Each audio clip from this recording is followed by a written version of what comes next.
My online boyfriend suddenly sent me a photo of his lunch, a steaming hot steak fresh off the grill. Praise me, baby. I'm being a good boy and eating my lunch. I was just about to send good boy when my eyes darted downward and I saw the conspicuous red letters on the edge of his plate. Mike Tech. What a coincidence. I worked at Mike Tech too. My heart skipped a beat as I froze right then, my mind going blank. But could it be? My online boyfriend, whom I had met over a year ago, was right there beside me. At lunch, I was hiding in the office cafeteria, leisurely slicing into my steak. Remembering how he always told me he never had time for lunch, I sent a text to remind him. Eat no matter how busy you are. Be a good boy, okay? My phone screen lit up again in less than 10 minutes. Yes, baby. I'm eating like a good boy. Praise me. There was even a photo with it, and I tapped in to see that it was a steak, fresh from the kitchen and piping hot. I was just going to praise him, but the more I stared at the photo, the more I found it strange. After looking at it for a long while, I finally noticed why it looked familiar, as the red letters Mike Tech was imprinted on the edge of his plate. Wasn't that where I worked? I looked down at my plate and then the photo on my phone, my steak suddenly losing its flavor. The cafeteria was strictly reserved for employees and no one else could get in. In other words, my online boyfriend might be working in the same building. Even as I turned numb, his texts came one after the other. Why aren't you answering, baby? Pout, I'm really eating, you know? Sob.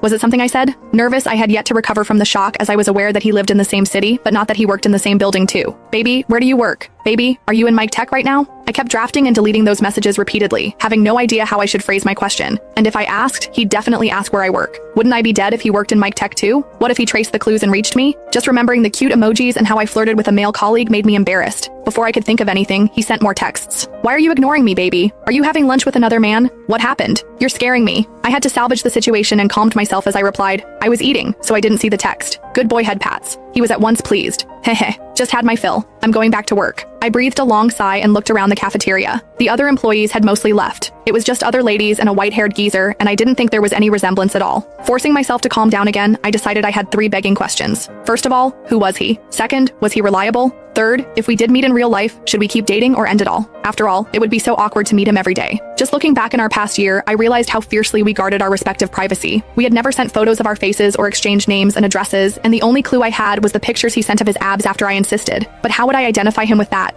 I couldn't lift the shirt of every male employee in the building, could I? Returning to my cubicle, I couldn't help but shudder as I looked at the male colleagues always bantering and teasing each other around me. If my baby was really one of them, I would die. I hence began to swipe through our chat records with a frenzy, hoping for a little clue, and I really did find one. Last month, he was looking for a cup at the mall and sent a ton of photos. Shopping with friends, and I'm thinking about getting a cup. Pick a pretty one for me, and I'll buy one for you too. I eventually picked a lacquered titanium cup, but I refused a gift as I didn't want to reveal my address. Even so, he bought it. My baby picked it, so it'd definitely be great. And now, I just had to check who was using one. Still, I didn't notice the cup even after walking around the office a few times, and I sent a probing message. Are you still using that cup? His reply came instantly. I am. It's really great. He even sent a photo of it on a desk, but for some reason, I couldn't match it with anyone's desk. Even as I was left bemused, I received a direct message on workplace software